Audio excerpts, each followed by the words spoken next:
네. 근데 구원받은 삶이 왜 이렇습니까? 아직 내가 그 구원받은 하느님 나라를 예수님을 지금 알아보지 못하고 있어서 그런 거죠. 예수님 하면은 이제 흔히들 일단 잘생겨야 돼, 그죠? 잘생기고 수염도 좀 있고 약간 서양 사람 얼굴하고 저처럼 흰 옷을 또 입어야 돼, 그죠? 딱 입고 지팡이도 딱 짚고 이 본명이 어떻게 되세요? 아네스야 내가 왔다. 그러면 네 주님 이런 예수님은 2000년 전에 유대 땅에 사시다가 그 히스토리컬 지저스는 한 올라가셨습니다. 그죠? 어디로 가셨어요? 승천하셔가지고 부활하셔서 어디로 가셨어요? 하늘 어디로 가셨습니까? 그 사도신경에 나오잖아요. 하늘에 올라 전능하신 천주 성부 오른편에 앉으시며 전능하신 천주 성부 오른편이라는 데가 어디냐면은 이제 본래의 자리로 가셨다는 겁니다. 예수님은 하느님이시잖아요, 그죠? 이제는 본래의 자리로 가셔가지고 그곳에 있어서 이제는 시간과 공간을 초월해서 당신 영의 모습으로 다양하게 우리 곁에 지금 여기에 우리와 함께 할 수 있게 된 겁니다. 우리는 어제 오늘 내일 시간 개념이 있지만 하느님은 그런 시간 개념이 없으세요. 영혼의 차원에 계시기 때문에 하느님은 지금 오늘만 있으십니다. 그래서 지금 여기에서 다양한 모습으로 우리 곁에 우리와 함께 하십니다. 내 안에도 계시고 너 안에도 계시고 또 아름다운 자연 안에서 생명의 그 새로운 창조를 하시고 또 때로는 항상 하느님이 오심이 좋은 것으로만 오시는 게 아닙니다. 우리가 볼 때 때로는 우리가 볼 때 고통의 모습으로 다가오시기도 합니다. 예를 들면 내가 누군가에게 배반을 당했어. 배신을 당했어. 근데 유다에게 베드로에게 배신당한 예수님을 만날 수도 있는 겁니다. 또 내가 누구인가에게 아주 극심한 모욕을 당했어. 근데 그때 병사들에게 침뱉음을 당한 그 예수님을 만날 수도 있는 거예요. 내가 지금 아주 시련과 고통 가운데 있다면 십자가를 지신 그 예수님을 만날 수도 있는 겁니다. 그래서 그 모든 것 안에서 우리는 예수님을 만나고 체험할 수 있는 겁니다. 그렇게 막 예수님이 오심이 빛으로 오시고 막 황홀해지고 무아지경에 빠지고 아벨라드에서 성녀 덕분에 이제 그런 이제 예수님 영적인 체험이 그런 어떤 황홀경이나 무아지경으로 이제 여기는데 그렇지 않습니다. 예수님의 체험은 다양한 모습으로 우리에게 다가오신다는 것을 먼저 기억하셔야 됩니다. 그래서 이 예수님의 이 체험 이게 바로 뭐죠? 예수님과 지금 함께 있음 이게 뭐죠? 이게 천국입니다. 이게 구원이고 그죠? 근데 예수님이 지금 나와 함께 계시는데 내가 알아차리지 못해요. 엠마오로 가던 두 제자처럼 누구세요? 못 알아차립니다. 눈을 뜨지 못했기 때문에 아직 깨어나지 못했기 때문에 아직 내가 만난 예수님 내가 알고 있는 그 예수님에 갇혀있기 때문에 그렇습니다. 내가 체험한 예수님이 전부인가요? 아닙니다. 그죠? 예수님은 다양한 모습 우리가 마지막까지 다 알 수 없는 분이 또한 하느님이십니다. 왜? 하느님은 초월적인 분이시기 때문에 그래서 우리는 일생을 살면서 다양한 모습으로 우리 곁에 다가오시는 그분을 만나고 체험하는 또 그래서 이제 우리가 그분을 만나고 체험하면 체험할수록 우리의 사랑은 더 커집니다. 우리의 사랑은 보편성을 띠게 됩니다. 왜? 그분은 사도 요한이 그랬죠. 하느님은 사랑이십니다 하셨잖아요. 그렇죠? 그래서 그 사랑이 우리의 삶 속에서 드러날 때 우리는 자연스럽게 지금 여기에서 하느님 사랑을 하느님 나라를 살 수 있게 되는 거죠. 네. 아멘. 네. 그래서 우리가 생각하는 선과 때로는 하느님이 생각하는 선이 전혀 다를 수가 있습니다. 하느님의 섭리는 아주 묘합니다. 그죠? 내가 볼 때는 지금 고통이고 시련인데 그것을 통해서 때로는 더 큰 선을 만들어내시는 분이 하느님이십니다. 제가 예전에 그 부산에 있을 때 부산 분원이 굉장히 많이 이제 막 침체되어 있어가지고 이제 제가 부산에 가서 이제 청소부터 시작해가지고 점점 많은 사람들이 부산 분원에 이제 미사에도 오고 함께해서 이제 많이 이제 그런 과정에 이제 어떤 소문이 났냐면은 그 부산 분원에 있는 그 안셀모 명상의 집이거든요. 왜 유튜브 보면은 거기 왜 제 방송할 때 막 그 숲속 나오잖아요. 거기입니다. 근데 거기에 있는 그 안셀모 신부가 용하다 하더라. 그런 소문이 나가지고 사람들이 많이 와서 기도를 청하고 그 기도에 드리면 또 막 아픈 분들이 낫고 뭐 대학에도 합격하고 취직 시험도 잘 되고 막 그랬어요. 더 많이 오셔가지고 이제 많은 분들이 이제 함께 이제 미사도 하고 기도도 하고 성지순례도 하고 막 그렇게 이제 굉장히 이제 이렇게 막 그랬죠. 근데 어느 날 이제 어떤 자매님이 오셨는데 그 자매님이 신부님 이번 그 몇 달 후에 우리 딸이 취직 시험을 치는데 꼭 붙을 수 있도록 좀 매일매일 기도해 주시오 했는데 경상도 말로 네. 그래서 네 기도해 드리죠. 그 뭐 분명하고 이제 그 이름을 알려주십시오 했더니 이제 알려주시더라고요. 그래서 이제 그분을 위해서 기도드렸습니다. 몇 달 후 왔는데 인상이 그 자매님이 살짝 찌그러져 있었어요. 신부님 떨어졌습니다. 영빨이 떨어졌나? 그래서 아이 뭐 더 좋은데 되겠죠. 자매님 계속 우리 기도합시다 이렇게 말씀을 드렸어요. 그리고 또 몇 달 후에 또 오셨는데 얼굴이 막 싱글벙글 하신 거예요. 그래서 또 더 좋은데 된다 했는데 신부님 어디 좋은 직장에 취직돼서 했더니 신부님 그게 아니고요. 우리 딸이 그 직장에 들어갔으면 큰일 날 뻔했습니다. 그런 거예요. 거기 거기 있는 그 이제 직원들이 이제 뭐 어떤 정부하고 뭐 어떤 비리 연루돼 가지고 막 다 감옥 가고 지금 난리가 난 거예요. 그래서 거기 안 가기 천만다행입니다. 지금은 더 잘 돼 있습니다. 더 좋은데 해가지고 또 신부님 감사합니다. 그리고 저한테 감사하지 말고 하나님께 감사드리십시오. 그랬습니다. 또 한 번은 그 어떤 수녀님 두 분이 찾아오셨어요. 근데 이제 이 A, B 수녀님이 오셨는데 이 A 수녀님이 성소가 많이 흔들리셨어요. 50대 중반쯤 되셨는데 그래서 수녀를 떠나고 싶어 하셨어요. 떠나기 전에 그래도 좀 식별을 하고 싶어가지고 어디 유명한 신부가 있으면 좀 불러달라고 했어요. 그래가지고 이제 B 수녀님이 수송을 해보니까 그 명상의 집에 있는 안셀모 신부가 용하다 하다 해가지고 이제 오셨어요. 그래서 이제 이 A 수녀님이 당신이 왜 수녀원을 떠나야 되는지에 대해서 거의 1시간 넘게 이야기를 하셨어요. 근데 말씀이 굉장히 논리적이고 좀 납득이 갔어요. 그래서 제가 이렇게 이야기했습니다. 수녀님의 말씀대로라면 뭐 그만 수녀원 나가 있어. 수녀원 떠나십시오 그랬어요. 그랬더니 수녀님이 조금 당혹스러워하셨어요. 보통은 이렇게 이야기 안 하잖아요, 그죠? 보통은 아이고 수녀님 사람 사는데 다 똑같죠. 뭐 서로 힘들고 찢고 볶고 사는 게 인생인데 지금 나가면 시집도 못 가십니다. 좀 참고 사이소 뭐 이렇게 이야기해야 이제 그래요 제가 열심히 좀 살아 이렇게 돼야 되는데 수녀원을 나가라 그러니까 깜짝 놀라셨어요. 근데 제가 한마디 더 못했습니다. 수녀님의 이야기는 굉장히 논리적이고 체계적이고 합리적인데 거기에는 사랑이 없습니다. 사랑이 없습니다. 공동체에 대한 사랑, 하느님에 대한 사랑이 없습니다.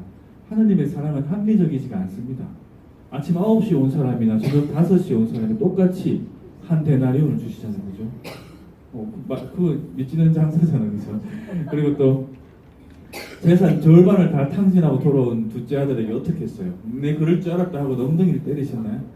아니죠. 안아주시고 잔치를 불러주시는 굉장히 이 비합리적인 분이십니다. 공동체에 대한 사랑이 없으십니다.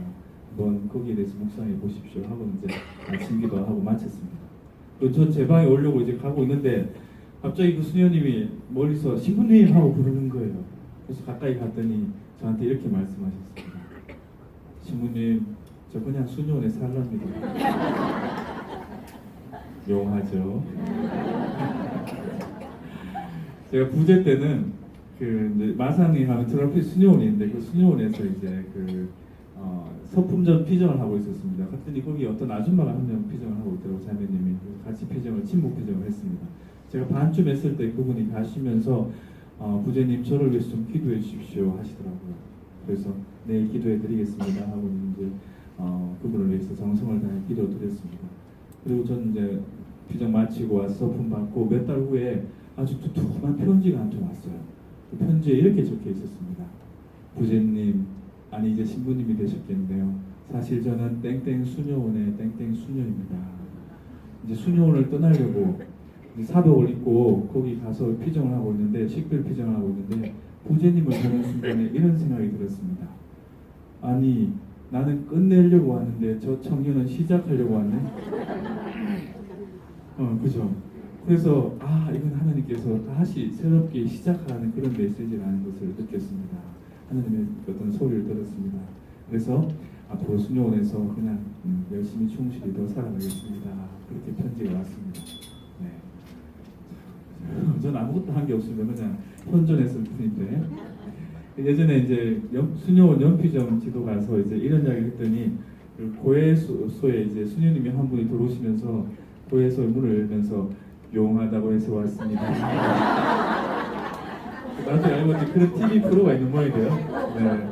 그리고 제가 이제 보석으로 노란 포스트잇이 있어가지고 거기 복음 말씀을 성경 구절을 적어서 이제 이거 읽어보시라고 묵상할 때 드렸어요. 근데 나가시면서 이거는 부적입니까? 그러시더라고요. 그래서 이 하느님이 사랑하시는 방법하고 우리가 사랑하는 선이 다를 수 있습니다. 그죠? 더 큰 선을 위해서 때로는 이제 참고 기다려야 되는 때도 있습니다. 그 엄마가 미쳤어. 그죠? 막 옛날 아이가 막 울고 있는데 그 막 엉덩이에 큰 침을 막 놓잖아요. 그죠? 주사를. 근데 아기가 더 아프지 말라고 지금은 좀 아프지만은 더 아프지 말라고 예방 접종을 하는 거잖아요. 그죠? 그것처럼 우리 삶 속에서 다양한 모습으로 다가오십니다. 그죠? 한 번은 저희 아버지가 이제 선산을 정비하려고 이제 선산에 갔더니 막 다 뚝이 무너지고 나무도 막 우거지고 해가지고 이제 포크레인 기사를 불러가지고 이제 길을 내고 뚝을 새로 쌓고 막 그렇게 작업을 하고 있었어요. 근데 그 선산 올라가는 바로 그 길목에 이제 학교 선생님 하다가 은퇴하셔가지고 이제 집을 짓고 이제 귀농하셔가지고 텃밭을 일구며 사는 부부가 있었습니다. 근데 그 부부가 어느 날 갑자기 뭐 집 뒤로 포크레인이 오더니 막 땅을 파고 길을 내고 하니까 깜짝 놀라가지고 집이 어떻게 될까봐 그 군청에 신고를 했어요. 그래서 군청 직원이 나와가지고 저희 아버지한테 신고 없이 공사를 하면은 이제 벌금을 내야 된대요. 200만 원을 내라. 아니 아버지는 좀 억울했어요. 내 땅에 내가 공사하는데 신고 안 했다고 200만 원을 내라니. 그리고 또 그 신고하는 그죠? 그 고발한 그 노부 그러니까 그 부부도 귀농한 부부도 좀 미웠어요. 근데 이제 아버지는 그래 내가 뭐 그 자매 그 부부하고 싸워봤자 뭐 하고는 이제 그냥 벌금을 내고 공사를 다 했답니다. 조금 마음이 상했지만은 참고. 근데 이제 그 부부가 나중에 이제 아버지 그 어머니도 알게 되고 또 상황도 알게 되면서 좀 미안한 마음이 드셨던 거죠. 200만 원의 벌금을 냈다니까. 자기들 가만히 있었으면 그냥 아무 일 없었을 텐데 그죠. 그래서 이제 그 과일 바구니를 사들고 저희 집에 왔어요. 와서 이제 상황을 이야기를 듣고 또 아버지 어머니 동네에서 살아온 이야기를 듣고 하면서 점점 왕래가 잦아지고 서로 자주 만나고 또 그러다 보니까 이제 이 두 귀농한 부부가 나중에 아버지 어머니한테 이렇게 이야기했답니다. 우리 천주교 신자가 되고 싶다고. 그래서 아버지 어머니가 이제 대모를 서주고 나중에 신자가 됐어요. 그래서 아버지가 이런 이야기 하시더라고. 내가 만약에 그때 그 부부랑 싸웠으면은 아마 평생 원수가 됐을 거다. 근데 내가 참고 기다린 덕분에 하나님께서 더 큰 선을 만들어 주셨고 200만 원보다 더 값진 그죠? 하나님의 그죠? 그 자녀를 만들어 주셨으니까 얼마나 감사로운 일이에요. 그죠? 또 저희 아버지는 어릴 때부터 젊을 때부터 이 장의사 일을 많이 하셨습니다. 옛날에 시골에는 요즘은 뭐 이제 장례 문화가 발달되어 있지만 그때는 그냥 마을에서 그냥 고만고만하게 했잖아요. 그죠? 어느 마을에 이제 아랫마을에 할머니가 돌아가셨는데 아무도 돌보는 사람이 없는 거예요. 그래서 이제 아버지가 하셔가지고 이제 염을 해드리고 장례를 치러드렸더니 이제 그게 소문 나가지고 막 계속 장례만 나면 이제 아버지를 부르는 거예요. 그래서 아버지한테 여쭤봤어요. 아버지는 그 시신 만지는 게 무섭지 않으세요? 했더니 당신 하나님한테 아주 큰 은혜를 받으셨대요. 그 시신 만지는 게 하나도 안 무서우시대요. 오히려 그 시신을 하나님 나라에 보내드리는 게 너무 보람된 일로 이제 소명으로 느낀다고 하십니다. 근데 더욱 놀라운 것은 저희 아버지 친구분이 이야기해 주시더라고요. 아버지가 그렇게 수백 구의 어떤 시신을 이제 장례를 치러드렸는데 단 한 번도 사례비를 받은 적이 없대요. 다 그냥 무료로 봉사를 다 하신 거예요. 그러니까 이제 그거에 감동되어 가지고 냉담자들이 성당에 나오고 또 세례 받기도 하고 그런 일들이 있었어요. 근데 저희 어머니는 좀 싫어했어요. 같이 일하다가 전화 오면은 아버지는 장례하러 가고 어머니는 남은 집안일 다 해야 되잖아요. 그죠? 저희 어머니도 저희 아버지가 6남매 중에 7남매 6남 1녀 중에 이제 아버지가 6째였는데 아버지가 이제 할아버지가 그 저희 아버지를 부르셔가지고 시골로 왜냐하면 할머니가 이제 뇌졸중으로 쓰러지셨어요. 그래서 이제 아버지가 시골로 그냥 아브라함처럼 다 버리고 들어가셨습니다. 그래서 이제 거기서 농사일을 짓고 이제 사시는데 어머니가 너무 고생을 많이 하셨죠. 정말 쓰러지신 시어머니 그리고 막 저희 할아버지 굉장히 불같은 성격이십니다. 화를 너무 잘 내십니다. 그리고 막 이렇게 그리고 막 고함 치시고. 그래서 저희 어머니는 40대 중반부터 보청기를 끼셨어요. 귀가 안 들리셔가지고. 이제 막 그렇게 이제 이제 저희는 아들만 넷입니다. 아들 넷에 농사 일에 시어머니 시아버지 다 이렇게 모셔야 되니까 얼마나 힘드셨겠어요. 그래서 제가 이제 어느 잡지사에서 그 어머니한테 어머니 이야기를 좀 적어달라 해가지고 어머니한테 여쭤봤어요. 어머니 그 불같으신 할아버지를 화내신 할아버지 어떻게 그렇게 모셨냐고. 나중에 그 호랑이 같은 할아버지가 나중에는 정말 어린 양이 되셨어요. 그리고 어머니만 찾으셨어요. 네, 그랬더니 어머니가 이렇게 말씀해 주셨습니다. 나는 아버님을 예수님이라고 생각합니다. 그래서 그 아버님이 화를 많이 내시면은 이렇게 마음을 먹으셨대요. 오늘은 예수님이 화를 많이 내시네요. 그러면서 이겨내셨대요. 결국 이제 그 어머니의 그 직업 정성에 할아버지가 이제 감동하시고 변화되시고 나중에 세례도 받으시고 그렇게 이제 또 그 아들이 이제 그 신부였는데 넷째 저희 이제 백부님이 이제 신부님이셨는데 그때가 돌아가실 때가 이제 2000년 12월 2일 돌아가시는데 그 아들이 그러니까 그 전날 12월 1일 날 주교품을 받으셨습니다. 그래서 그 다음 날에 돌아가셨어요. 남동교구의 박석희 주교님 벌써 돌아가신 지 오래되셨죠. 근데 그 할아버지의 장례미사는 대단했습니다. 왜? 주교님 아버님이 돌아가셨으니까. 주교님들 엄청나게 많이 오시고 그 이제 시골이어서 성당이 좁아가지고 이제 겨울이었으니까 저희 앞에 큰 논이 있는데 그 논에다가 다 흰천을 이제 깔고 거기에서 이제 장례미사를 했습니다. 그래서 저희 할아버지는 아들 덕분에 아주 성대한 이제 하나님 나라 가는 잔치가 벌어졌던 그런 기억이 납니다. 뭐 하다가 이렇게 멀리까지 갔죠. 아무튼 좋은 모범의 삶의 모범을 보이고 또 하나님의 선은 우리의 선과 다르다. 그래서 좀 기다리고 지켜봐 주는 거. 그리고 예수님께서 하시고자 하는 것은 또 다른 더 이제 섭리가 있기 때문에 좀 참고 기다리는 것도 필요하다. 자식들도 좀 기다려줘야 됩니다. 남편도 기다려주고 우리가 볼 때는 10년, 20년 돼도 안 변하는 것 같지만 하나님의 때가 되면 변합니다. 하나님의 때가 되면 변합니다. 그래서 잔소리하기보다는 좋은 삶의 모범을 보여주시고 남편이 막 잔소리하면 오늘은 예수님이 잔소리를 많이 하시네 하시면서 이제 허허 웃지요 하고는 이렇게 좀 물러나면 됩니다. 그 싸움은 이 평화를 깨는 건지 그죠? 싸움이라는 건 둘 다 같이 맞설 때입니다. 그죠? 근데 한쪽이 사랑으로 흡수하면 어떻게 돼요? 싸움이 일어날 리가 없습니다. 그죠? 물론 좀 바보 같을 수 있겠지만 그래서 김수환 주교님께서 자신은 스스로 바보라고 여겼던 것도 바로 그런 걸 겁니다. 그죠? 자, 그래서 우리 그리스도인으로 산다는 것은 예수님 중심으로 사는 거죠. 하나님께 찬미와 찬양을 드리고 우리가 하나님의 그 사랑으로 변모되기 위해서입니다. 그죠? Becoming love, 사랑이 되기 위해서다. 왜? 하나님은 사랑이시기 때문입니다. 그죠? 그래서 그분과의 일치, 이게 바로 사랑의 일치입니다. 사랑은 성장이 필요합니다. 그죠? 그래서 예수 그리스도의 사랑과 하나 됨으로써 우리는 이 지상에서 지금 여기에서 10원도 아니고 구원의 삶을 살 수 있는 거죠. 구원받는 삶. 그래서 잘 산다는 것은 외적으로 기도 열심히 하고 순례도 다니고 순명 잘하고 기부도 하고 강의도 듣고 이런 게 아니고 이건 어떤 때는 자기 만족일 수 있습니다.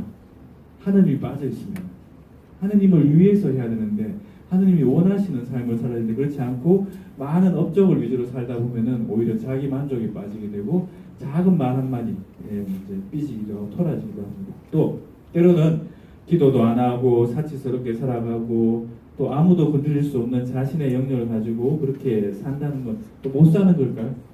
그런데 어느 날 그런 사람에게 그죠? 안 했어야 하고 예수님이 불러주시고 예수님을 알아차리게 되면 변화가 일어날 수 있습니다. 사도 바울을 보십시오. 교회를 박해하던 사람이 그죠? 예수님께서 사울아 사울아 왜 나를 박해하느냐 그 음성을 듣고 눈이 멀고 어두운 밤의 시기를 지나고 난 다음에 어떻게 됐어요? 이제는 목숨 바쳐서 예수 그리스도를 증거하는 사람이 되었잖아요. 그죠? 그분과의 만남, 그분의 체험이 우리를 완전히 변모시킬 수 있습니다. 그래서 우리는 그 체험을 은총을 강구해야겠죠. 근데 그 체험이 이제 어떤 의미를 지니고 있는지 조금 이따 설명해 드리겠습니다. 그 체험이 그 체험은 내가 원해서 되는 게 아닙니다. 그 체험은 하느님이 필요할 때 주는 선물입니다. 근데 나한테 주는 선물이 아니고 공동체에 필요하기 때문에 나를 도구로 쓰시는 겁니다. 그래서 모든 영적인 체험은 다 공동체를 위한 겁니다. 고린토전서 12장에 나오잖아요. 그죠? 졸리세요? 괜찮으세요? 네. 그 여기 몇몇 조는 분이 계셔서 어떤 본당 신부님이 그 강론을 하고 있었습니다. 열심히 강론을 하고 있는데 할아버지가 바로 앞에서 이제 꾸벅꾸벅 졸고 있어요. 그래서 할머니한테 옆에 계신 할매, 그 할배 좀 껴봐. 그랬더니 할머니가 신부님을 쳐다보면서 이렇게 말했답니다. 지가 재워놓고는 내보고 깨워라. 네. 제가 여러분들 주무시지 않도록 최선을 다하겠습니다. 그래도 주무시면은 그거는 지가 잔 겁니다. 조금만 더 하고 시도를 할게요. 자, 그래서 이 고통과 시련이 없는 삶, 상처가 없는 삶, 이런 삶이 그 완전한 잘 사는 삶이 아닙니다. 그죠? 예수님도 십자가를 지셨어요. 그죠? 고통의 삶. 이 예수님이 어떤 분은 이런 질문을 합니다. 하나님이 전지전능한 분이시고 예수님이 하나님이시라면 이 세상에 오셔가지고 문제를, 고통을 다 없애시면 좋을 텐데 왜 안 없애셨어요? 이렇게 질문합니다. 그죠? 다 없애면 얼마나 좋아요. 그죠? 근데 안 없애셨어요. 없앤 게 하나 있긴 합니다. 뭘 없애셨죠? 하나님의 어린 양, 세상의 죄를 없애셨지만은 문제, 고통을 없애지 않으셨어요. 왜? 그것은 그 고통과 문제가 의미가 있기 때문에 그렇습니다. 그것을 통해서 더 큰 사랑으로 우리를 건강하게 만들어 주시기 때문에 그렇습니다. 우리가 볼 때는 시련이고 고통이지만은 그것을 통해서 더 큰 사랑, 더 큰 깨우침을 우리에게 주시고자 하는 거죠. 우리 로버트처럼 그죠? 늘 기뻐하고 늘 행복해하고 이런 삶을 원하지 않습니다. 그죠? 늘 기뻐하는 사람 우리 뭐라 그래요? 미쳤다고 그러잖아요. 그럴 수 없습니다. 그죠? 그래서 더 안 돼요. 그죠? 그 안에 이제 심각할 때도 있고 두려움도 느끼고 또 때로는 시련도 마주오고 이런 삶을 통해서 이제 모든 그런 도구들을 통해서 우리는 진짜 하나님의 사랑으로 건강할 수 있는 거죠. 그죠? 온실에 자란 그 식물들은 제대로 열매를 못 맺습니다. 그죠? 우리 더 큰 사랑의 열매를 위해서 이 모진 비바람과 또 때로는 뜨거운 햇볕을 견뎌내야 되는 겁니다. 그럴 때 이제 또 그런 방법으로 하나님께서 우리를 구원하셨습니다. 그건 하나님이 택한 방법이기 때문에 우리는 그 하나님이 원하시는 그런 방법을 우리는 따라가고 순종해야 되는 거죠. 성모님이 바로 그러셨습니다. 그죠? 성모님 하면 막 천상에 모이시고 하늘에 모이고 바다에 별이시고 막 대단한 용어들이 많습니다. 근데 그분이 바로 하나님의 어머니, 교회의 어머니가 될 수 있었던 건 바로 이것 때문입니다. 뭐죠? 주님의 종이오니라고 스스로를 온전히 비우셨기 때문에. 그렇죠? 그렇기 때문에 이제 그분의 길이 순명과 겸손, 고독과 침묵, 시련의 길이었습니다. 그렇죠? 성모님은 그 성모 칠고라는 말이 있을 정도로 그죠? 고통과 시련 속에 사셨습니다. 결혼 전에 이미 임신을 했어요. 미혼모셨습니다. 그리고 베들레헴에서 막 겨우 마곡간에서 아기를 낳았는데 또 어디로 가래? 딴 나라로 가래요. 이민자가 됐습니다. 이민자죠. 이집트에서 고생해가지고 나자렛에서 좀 정착해서 살만하니까 아이고 덜컥 남편이 먼저 세상을 떠났네. 과부가 되셨습니다. 그래서 아들을 또 겨우 키워 낳았더니 또 30살 되는 해에 집 나갔어. 한번 찾아갔더니 뭐 어머니 누가 내 어머니요? 또 조금 지났는데 갑자기 아들이 그 사형수가 됐어요. 그죠? 십자가 아래 그죠? 엉엉 우셨죠. 사형수의 어머니셨습니다. 그런 시련과 고통의 삶을 사셨습니다. 아마 여기 계신 우리 여러분들은 성모님은 7고밖에 없겠지만 여러분들은 한 70고 700고를 겪으면서 지금까지 살아오셨을 겁니다. 그죠? 그 모든 시간을 한번 돌아보십시오.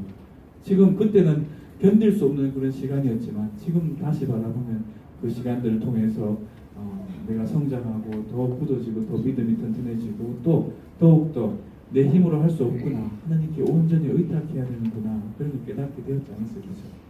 다 부질없는 것들에 내가 그죠? 말씀을 살아왔구나. 지금은 그죠? 이제 뭐 재물에 대한 욕심 이런 건 다 사라졌잖아요. 그죠? 재물에 대한 욕심, 자리에 대한 욕심, 이런 거 다 이제 욕심이 한 가지 있다면 더 예수님을 사랑하고자 하는 욕심. 그런 것밖에 없지 않나, 그죠? 웃지요. 그렇게 돼야 됩니다. 어떤 시부님 이런 말씀하셨습니다. 좀 갈망을 영성화해라. 너무 갈망하는 거 세속적인 갈망 이제 하나님께 맡겨드려라, 그죠? 갈망을 좀 영성화해라. 주님 제 마음에 평화를 주십시오. 주님 우리 가정에 좀 더 화합할 수 있는 것을 주십시오. 또 주님 또 제가 인내할 수 있는 마음을 주십시오. 주님 제가 당신 사랑을 닮을 수 있도록 제 마음을 좀 더 비워주십시오. 이런 갈망을 좀 영성화하십시오. 그죠? 비나이다 비나이다 하나님께 비나이다 우리 딸 이번에 취직시험에 합격하게 해주십시오. 이런 거 말고 갈망을 좀 영성화해라. 그 다음 단계가 뭔지 아세요? 갈망 없는 존재가 되기를 갈망해라. 갈망 없는 존재가 되기를 갈망해라. 그렇죠? 우리 아네사미님이 이제 예수님께 온전히 의탁하고 그분이 내 안에 온전히 자라고 계시고 함께하고 계세요. 더 이상 바랄 게 뭐 있어요? 지금 내 하루하루의 삶이 천국인데, 그죠? 갈망 없는 존재를 아네사미 오늘 개 탔습니다.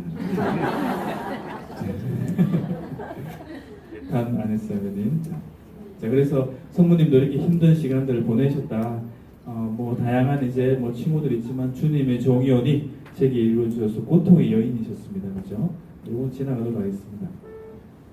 그래서 잘 산다는 것은 자기 만족을 위해서 많은 기도 100단씩 이런 게 중요한 게 아니고 목적일에 100단 이게 중요한 게 아니고 예수님께서 지금 나에게 원하시는 삶을 사는 것 이게 잘 사는 겁니다. 성모님이 그저 예수님의 뜻에 순종했던 것처럼 우리도 예수님께서 원하시는 삶, 지금 내 삶의 자리에서 그분이 원하는 게 뭔가, 그리고 그분이 원하는 것을 선택하는 삶. 예수님이 원하시는 게 지금 똥 퍼는 거라면 똥이라도 펄 수 있는 그런 마음으로 사는 것. 이게 바로 잘 사는 겁니다. 지금 여기에서 하느님 나라를 사는 겁니다. 그분이 나에게 지금 이 자리에 원하는 게 뭔가. 그렇죠? 남편에게, 아내에게, 혹은 또 자녀들에게, 또 본당에서 다양한 우리는 만남들과 관계들 안에 살아가고 있습니다. 그분이 원하시는 게 뭔가를 늘 염두에 두는 것. 사실 신앙생활 초기에는 열심히 삽니다. 근데 가만히 보십시오. 자기 자신을 위해서. 이런 사람들은 본당 신부님 말 한마디에 삐져가지고 냉담합니다. 그리고 그 본당 신부님이 떠날 때까지 다른 성당에 가죠. 아직 신앙이 얕은 거죠. 신앙생활 중기쯤 되면 이제 열심히 봉사합니다. 성당에서 아니 계신 데 없이 곳곳에 계시면서 활동합니다. 그죠? 이런 분들은 이제 처음엔 자기 자신을 위해 하다가 점점 시간이 갈수록 이제 공동체를 위해서 헌신하는 마음이 생기게 되고 좀 더 이제 남들의 말에 흔들리지 않고 예수님의 뜻에 맞게 살아가죠. 그리고 늘 기도하는 게 중요하다는 것을 깨닫게 됩니다.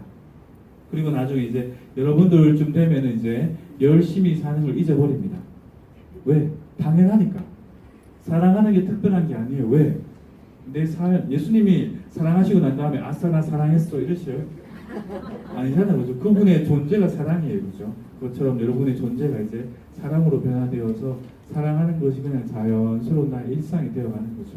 좀 막히면 돌아갈 줄 알고 좀 기다릴 줄도 알고 좀 인내할 줄도 알고 또 좀 이제 부드럽게 그들을 감쌀 줄도 알고 침묵할 줄도 아는 그런 자연스러운 모습으로 사람들 곁에 그죠? 있는 듯 없는 듯 하지만은 그 사람이 없을 때 정말 그 사람이 중요한 사람이었구나 하고 깨달을 수 있을 만큼 겸손하고 낮추인 마음으로 그렇게 예수님과 함께 하루하루 자신을 드러내지 않고 숨어 사는 그런 삶이 지금 여기에서 천국을 사는 삶 바로 여러분들의 삶이 아닐까요? 아멘. 그래서 지금 나는 무엇을 위해 살고 있는가? 신앙생활의 본질적인 것 이걸 놓치고 부차적인 것, 외적인 거 이런 것들에 이제 연연하고 있지 않은가? 그 다음에 지금 나는 하느님과 얼마나 친밀한 관계에 있는가? 아니면 세상의 논리에 휩쓸려서 보죠. 내 것을 따지고 남들 말에 이제 휘둘리고 이러면서 살고 있지 않은가? 한번 살펴보십시오. 그래서 결국 이제 우리 각자가 하느님과의 관계가 제일 중요합니다. 그죠? 나와 나 자신과의 관계, 이웃과의 관계가 있지만은 하느님과의 관계가 친밀하면 친밀할수록 다른 사람들과의 관계는 더 원만해집니다. 반대로 내가 다른 사람들의 관계가 지금 힘드십니까? 그러면 분명히 나와 하느님과 관계도 엉켜 있을 겁니다. 그렇죠? 그래서 하나님과의 관계를 올바르게 하고 우리 각자가 예수님께로 나아갈 때 우리 공동체는 빙글빙글 잘 돌아갈 겁니다. 그죠? 이런 사람들은 이제 미숙이와도 잘 사는 성숙한 사람들이 될 겁니다. 모두 다 나와 같지 않습니다. 그죠? 공동체 안에 미숙씨가 늘 있어요. 그죠? 이 미숙이와 잘 사는 사람이 성숙한 사람입니다. 삐져가지고 내가 다시는 뭐 그 사람하고 말 하나 봐라 하고는 이제 관계를 단절하는 사람은 아직 미숙한 사람입니다. 그죠? 누구나 다 있습니다. 공동체 안에. 근데 뭐 우리가 직장 같으면은 내쫓으면 되겠지만 우리 교회 공동체는 그런 미숙이들과 함께 살면서 함께 성장하고 함께 지금 여기에서 하는 날을 만들어가는 사람들인 거죠. 힘든 사람, 힘든 상황은 어디에나 있습니다. 그죠? 상처 주며 상처 주고 상처 받고 그렇게 사는 게 인생입니다. 그죠? 그런 상처와 미숙이 힘든 사람, 힘든 상황을 통해서 하나님의 소리를 들어야 됩니다. 자, 꼭 기억하십시오. 힘든 사람, 힘든 상황이 생겼을 때 믿음이 약한 사람들은 뭐라고 이야기해요? 왜 하필 나한테 이런 일이? 왜 하필 나한테 이런 사람이라고 하나님을 원망합니다. 그렇지만은 여기 계신 여러분들은 앞으로 이렇게 생각하십시오. 아, 저 힘든 미숙이를 통해서, 힘든 사람을 통해서 하나님께서 나에게 뭘 말씀하시고자 하는가? 이 힘든 상황을 통해서 주님의 뜻이 무엇인가? 이것을 헤아리십시오. 그럴 때 성장이 일어나고 변화가 일어납니다. 아셨죠? 네. 너를 힘들게 하는 사람이 있느냐? 그 사람은 하나님께서 너에게 보내주신 선물이다.